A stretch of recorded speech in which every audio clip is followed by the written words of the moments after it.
fort de l'or accorde autant de largesse, l'intelligence tourne le dos à la sagesse.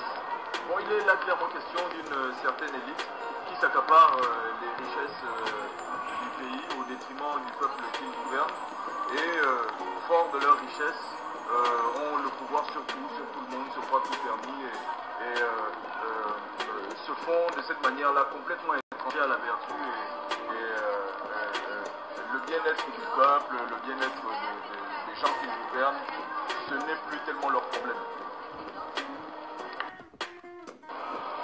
Tchoréré, mort pour la France, tout ça pour rien. Effectivement pour rien, parce que Tchoréré c'était un homme d'une grande envergure, je ne sais pas si ça se dit, mais c'était un homme de valeur, et c'était un homme d'une force incommensurable. Je ne sais pas encore si ça se dit, mais je suis sûr que vous me comprenez. Et je trouve vraiment dommage que Tchoréré ait mis cette force-là au service de ses propres bourreaux, parce que je défie n'importe qui de venir me prouver le contraire. C'est la France qui fait en sorte que politiquement, économiquement, culturellement, l'Afrique ne s'élève pas et reste toujours dans cet état de génuflexion. C'est bien la France. Voilà, maintenant qu'on vient de nous prouver le contraire, et voilà, donc Tchoréré est mort dans la guerre de 39 à 45, donc la Deuxième Guerre mondiale, il a combattu pour la France. Et voilà, donc il a été assassiné par les Allemands, pour parler simplement. Il est mort au nom de la France, fièrement. C'est vraiment triste, c'est vraiment dommage que cette force-là n'ait pas été au service de son propre peuple, de son pays. 1960, où est mon indépendance? Quand je vois saison sèche que le peuple chante. Bon, il est clairement question là d'indépendance et le découpage du continent africain en fait et l'aboutissement de la conférence de Berlin. Et c'est un découpage qui en fait répond à des préoccupations occidentales qui sont d'ordre impérialisme culturel, économique et politique. Donc 7 août 1960, indépendance, c'est pas crédible, ce n'est qu'une mascarade. Partout, où la boue, hommage à toutes nos martyrs, nous la boue, la tête debout et tout le corps à genoux. La tête debout et tout le corps à genoux. Écoutez, c'est une réalité, hein.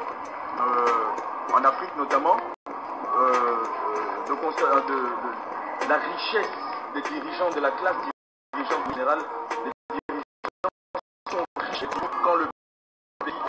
Alors ça veut dire tout ce que ça veut dire, ça illustre tout simplement le fait que voilà, c'est sur les richesses et les ressources du pays que les dirigeants s'enrichissent, comme je disais tout à l'heure, au détriment du peuple qui gouverne. Alors finalement, nos dirigeants sont nos bourreaux. Nos dirigeants sont nos bourreaux parce que nos dirigeants ne sont pas à notre service mais sont au service. Donc nos dirigeants sont au service, de leurs intérêts personnels, ensuite au service des Occidentaux qui créent des systèmes dans le but essentiellement de nous maintenir à genoux parce que leur essor dépend de notre génuflexion.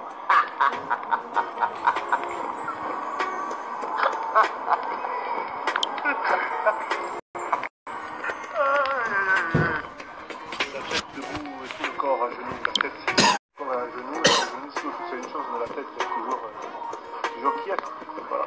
C'est-à-dire que c'est ceux qui sont en bas qui sont en haut, qui ne sont pas dedans.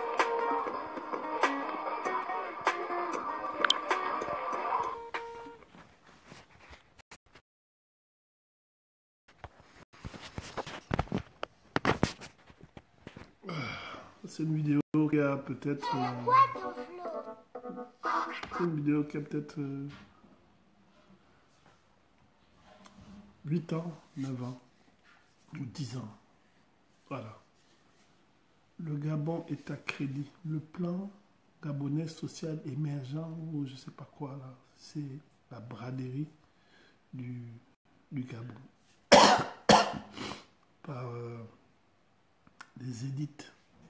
On dit élite, ça ne veut pas dire que c'est des gens de qualité. On dit juste que ce sont des personnes qui sont en haut.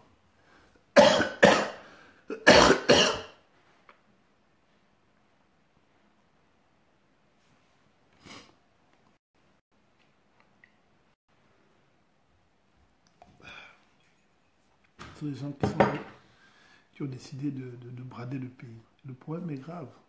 C'est qu'ils viennent de victoire en victoire pour venir nous dire que voilà, aujourd'hui, le pays riche qui est le vôtre, nous allons le brader. Nous allons le brader pour pouvoir dire que nous sommes des gens bien, que nous œuvrons pour le bien de notre pays. Donc on va brader ces pays-là. Alors vous avez un macaque là, les soi-disant VPM de la République Bongoland. Il est allé voir les Chinois, il a dit bon, 200 000 logements. Il y aura 200 000 logements qui vont être faits par les Chinois. Les Chinois vont travailler, faire 200 000 logements, quelle victoire. Mais la question qu'on se pose, c'est à quel prix? Qui va payer ça? Ils sont tellement prêts à se faire aimer par les peuples qui sont en train de torturer, ils font n'importe quoi. Un gars comme Bruno Benboubamba, pardon, quelle est la traçabilité de quelque chose qu'il a déjà réalisé dans sa vie?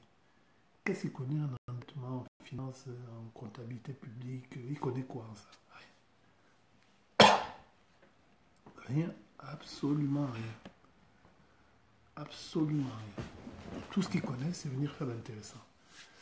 Ils vont endetter le pays pour faire 200 000 maisons. Les Chinois rigolent.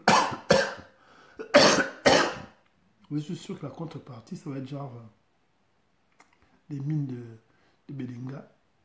Pardon.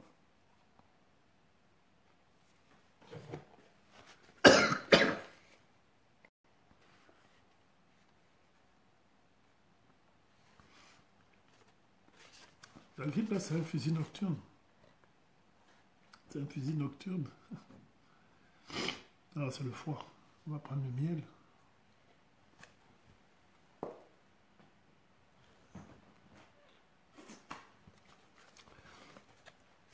Donc, on est des êtres humains.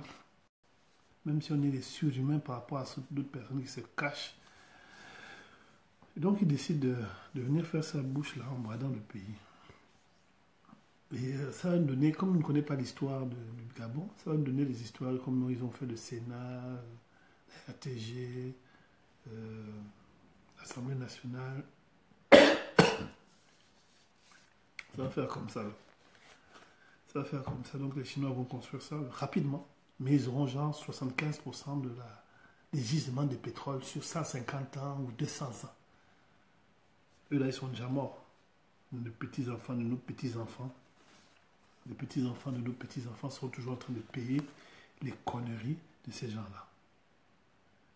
Mais oui, voici la réalité. Nos enfants, les enfants de nos enfants sont en train de payer les conneries de ces gens-là.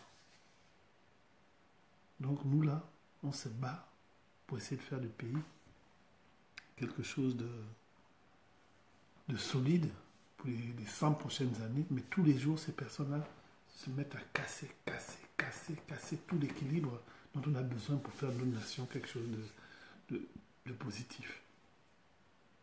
Là, on a des singes comme Obamba qui est en train de brader le pays.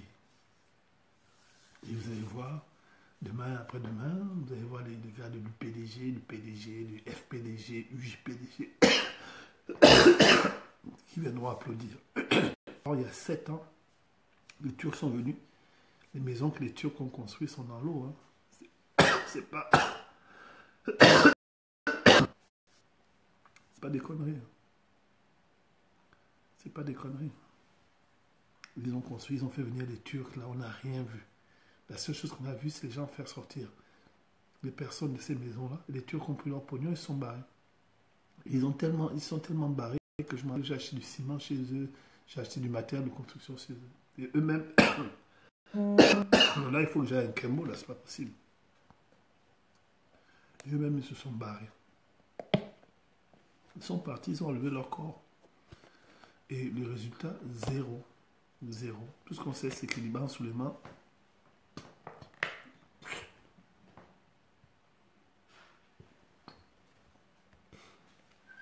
tout ce qu'on sait, c'est que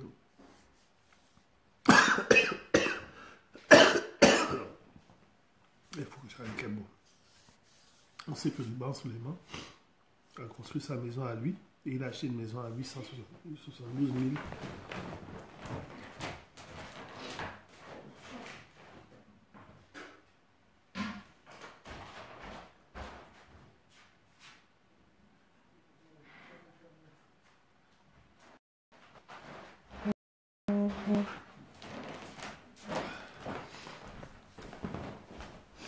Il a conçu une maison à 872 000. Il a payé une maison à 872 000 $ au State, donc près de 400 millions de francs CFA. Et les maisons les Turcs, là, c'est lui qui les a fait venir. Échec zéro. Mais comme Bruno Mambavé n'est arrivé au Gabon, il ne comprend pas encore ça. Le pays est endetté les 7 dernières années pour faire plaisir à Iboubou et à ses amis. Et ce sont nos enfants, les enfants de nos enfants qui vont payer ça. Parce que c'est trop cher payé.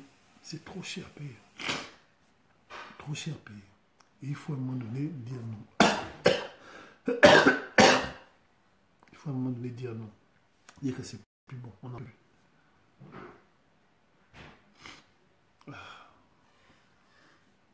Il faut te shooter au N-Kill. Ça marche.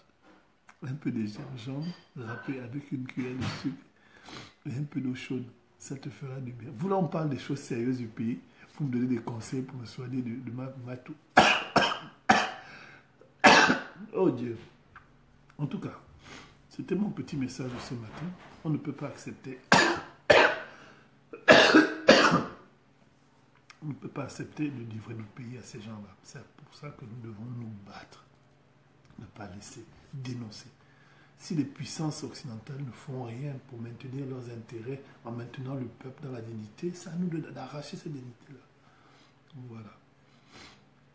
Donc moi, je suis souvent choqué lorsque je vois tout ça, toutes ces conneries-là. Et je vous le dis, nous sommes des Gabonais, c'est notre pays. On ne peut pas, un pays aussi riche que nous, que le nôtre, endetter notre pays, de telle sorte que les gens qui n'ont même pas bénéficié de l'argent de ce pays se retrouvent à payer. Mais vous ne vous rendez pas compte. Le fait que les Gabonais sont dans une misère, c'est parce qu'on est en train d'arracher le sol du Gabonais aux Gabonais. Des personnes telles que les Bongos, leurs amis, hein, tous les grands types que vous voyez là, si vous appelez grands types, l'élite, ils sont en train d'arracher le fruit de notre pays. Et nous, on doit être là à attendre. Moi, je vais déchirer le passeport gabonais, je vais le déchirer. Ils sont en train de venir là faire le passeport là. Ils vont venir en Amérique du Nord.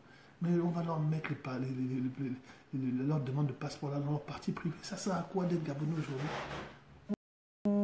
Donc nous, on dit non à tout ça. On dit non, on va lutter jusqu'au bout parce que ce n'est pas possible.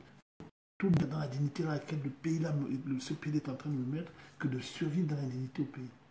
C'est pour ça que nous, on dit non, on n'est plus là. On n'est plus là. Ah, je ne tousse plus vous aussi. Oh, c'est pas un truc de moi, quoi. Donc, il faut lutter par tous les moyens possibles. Sinon, c'est vraiment la fin de ce que nous sommes, des Gabonais. Bon, ça sert à quoi de dire qu'on est Gabonais, à dire qu'on ne maîtrise même pas 1% de ce qui nous appartient. Ali Boubou et ses amis sont en train de faire n'importe quoi pour essayer de faire plaisir. Même pas pour essayer de nous faire plaisir parce que nos demandes ne sont pas respectées. Donc, c'est à nous de lutter pour que ces choses-là changent. C'était un message court aujourd'hui parce que je vais bosser en fait. Je bosse à partir de 9h. J'ai 2 universités que je prends. Je crois que je vais enseigner les sciences politiques à partir de l'année prochaine parce qu'il faut bien faire comprendre aux gens le mécanisme de la dictature.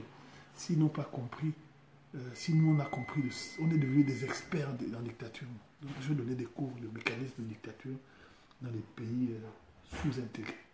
Tout ce temps, je vous laisse parce que je dois foncer. Et on se capte demain matin pour un petit live de 10 minutes.